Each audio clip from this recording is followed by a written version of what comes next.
جب گھر میں جنازہ پڑا ہو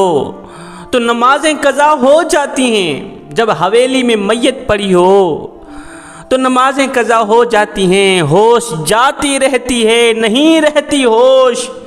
انسان اپنی ہوش کھو بیٹھتا ہے۔ جب گھر میں جوان بیٹے کی لاش پڑی ہو، جوان بیٹے کی میت پڑی ہو،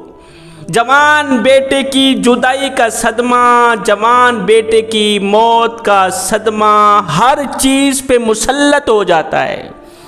ہر چیز پر بھاری ہو جاتا ہے۔ جوان بیٹے کی لاش کا صدمہ، جدائی کا صدمہ، موت کا صدمہ نماز پر بھی مسلط ہو جاتا ہے، وقت پر بھی مسلط ہو جاتا ہے، ہر چیز پر بھاری پڑ جاتا ہے۔ لیکن زمانہ دیکھتا ہے، کائنات دیکھتی ہے، دنیا دیکھتی ہے یہ منظر، یہ کیسا اتفاق ہے، یہ کیسی نماز ہے، یہ کیسا نمازی ہے جس کا نام حضرت امام حسین رضی اللہ تعالی عنہ ہے۔ کڑیل نوجوان علی اکبر کی لاش اٹھائی ہوئی ہے، جا رہے ہیں، ایک دم سے آواز آتی ہے، حی علی الصلاۃ، چلے آؤ نماز کی طرف، چلے آؤ کامیابی کی طرف آئے۔ او جوانو، لوگ ڈھونڈتے رہے کامیابی کو، مؤذن ساری زندگی کہتا رہا، حی علی الفلاح، حی علی الصلاۃ، چلے آؤ نماز کی طرف، چلے آؤ کامیابی کی طرف۔ او جوانو، تم کون سی کامیابی چاہتے ہو؟ مؤذن تو ابھی بھی آوازیں لگا رہا ہے، حی علی الصلاۃ، حی علی الفلاح۔ کڑیل نوجوان علی اکبر کی لاش اٹھائی ہوئی ہے، حضرت امام حسین رضی اللہ تعالی عنہ نے، جا رہے ہیں، جاتے جاتے ایک دم آذان کی آواز آتی ہے۔ ہمارے گھر میں ایک لاش پڑی ہو، ہم اپنا ہوش کھو بیٹھتے ہیں، نہیں ہوش بھی برقرار ہے۔ کڑیل نوجوان علی اکبر کی لاش اٹھا رکھی ہے، ہوش بھی برقرار ہے، وقت کا بھی پتہ ہے، نماز کا بھی پتہ ہے، ظہر عصر مغرب عشاء کا بھی پتہ ہے، لیکن جب نماز کا وقت آتا ہے یہ نہیں کہتے کہ نوجوان علی اکبر کی لاش کی پہلے تدفین کر لوں، پہلے اس کا جنازہ پڑھ لوں، اسے مٹی کے سپرد کر کے پھر بعد میں نماز پڑھ لوں گا۔ نہیں، لاش ایک سائیڈ پہ رکھتے ہیں، کڑکتی دھوپ ہے، تتی ریت ہے، تتی ریت پہ مصلی بچھا کے اللہ کے حضور کھڑے ہو جاتے ہیں، قیام کرتے ہیں، رکوع کرتے ہیں، جب سجدے میں جاتے ہیں کہتے ہیں سبحان ربی الاعلیٰ کے بعد کہتے ہیں، او میرے کریم رب، او میرے کریم رب، تیری طرف سے جو دکھ آئے میں نے قبول کیے، تیری طرف سے جو غم آئے میں نے قبول کیے، تیری طرف سے جو مصیبتیں آئیں میں نے قبول کی، تیری طرف سے جو پیاس آئی، جو بھوک آئی میں نے قبول کی۔ مالک مسکرا کر کہنا یہ چاہتا ہوں، دیکھ تیرا حسین مسکرا رہا ہے، اور پوچھنا یہ چاہتا ہے مالک تجھے راضی کرنے کے لیے میں نے سب کچھ کیا، یہ بتا کہ تو بھی حسین پہ راضی ہوا ہے کہ نہیں ہو۔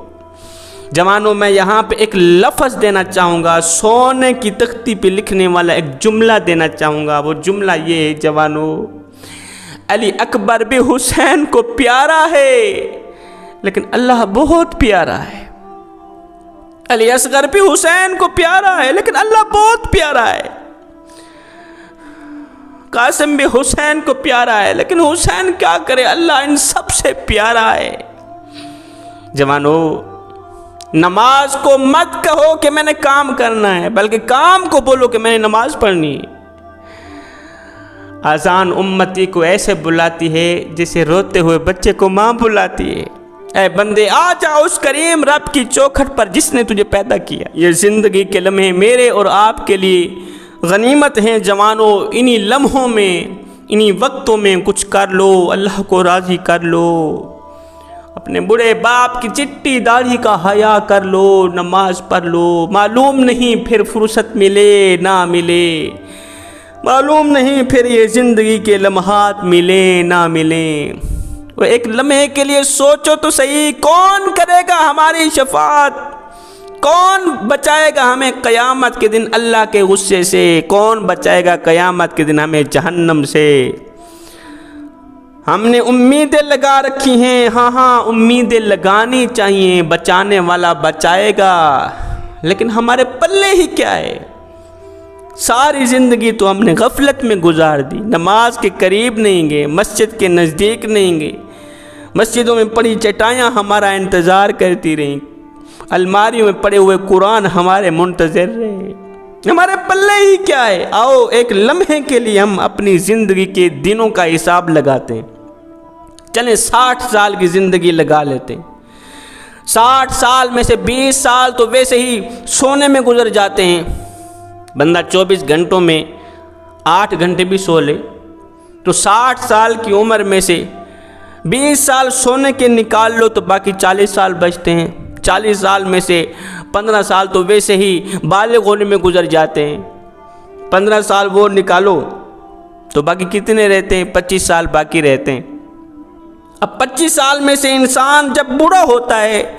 زندگی کے آخری ایام آتے ہیں تو بندہ بوڑھا ہو کر چارپائی پہ لیٹ جاتا ہے۔ میرے اللہ فرماتا ہے میرے بندے وہ وقت آنے والا ہے وہ وقت جب میں تیری کمر ٹیڑھی کر دوں گا، تیرے ہاتھ تو ہوں گے مگر چھونے کی طاقت نہیں ہوگی،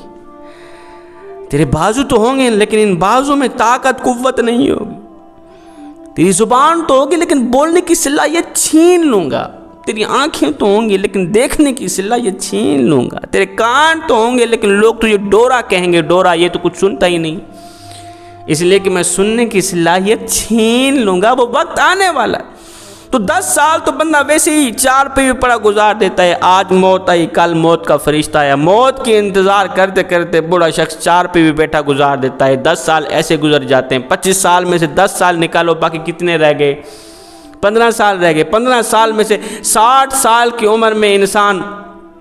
کھاتا بھی ہے، انسان پیتا بھی ہے، 5 سال وہ بھی نکال لو، 10 سال رہ گئے۔ 60 سال کی عمر میں سے انسان واش روم بھی کرتا ہے، نہاتا بھی ہے، دھوتا بھی ہے، غسل کرتا ہے، 4 سال چلو وہ بھی نکال لیتے ہیں 60 سال کی عمر میں سے، باقی رہ گئے 6 سال۔ اب 6 سال کے اندر آپ خود ہی فیصلہ کر لیں کہ ان 6 سالوں میں تم نے اللہ کو کیا دیا اور اللہ نے تم پر کتنے احسان کیے۔ کبھی اللہ تعالیٰ کی نعمتوں کا، ان احسانوں کا شکریہ ادا کیا ہے؟ کبھی نہیں کیا۔ ایک لمحے کے لیے غور تو کریں، فکر تو کریں۔ اللہ تعالیٰ نے ہمیں دیکھنے کے لیے آنکھیں دیں، سننے کے لیے کان دیں، اتنی قیمتی آنکھیں، اگر ایک آنکھ تبدیل کرانے جائیں لاکھوں کروڑوں روپے مانگ لیتے ہیں۔ یہ آنکھیں، یہ دل، یہ گردے، یہ پھیپھڑے، یہ کان، یہ ناک، یہ پاؤں، یہ ہاتھ، قبلہ، یہ وہ نعمتیں ہیں جو لاکھوں کروڑوں روپے میں بھی نہیں ملتی۔ کمال کی بات نہ بتاؤں، اللہ تعالیٰ نے مجھے مفت میں دے دیا ہے یہ سب کو، اتنا قیمتی مٹیریل اللہ تعالیٰ نے مجھے مفت میں دے دیا، کبھی اس کا بل بھی نہیں مانگا، پھر ہمارا حق نہیں بنتا کہ ہم اس کریم رب کا شکر ادا کریں۔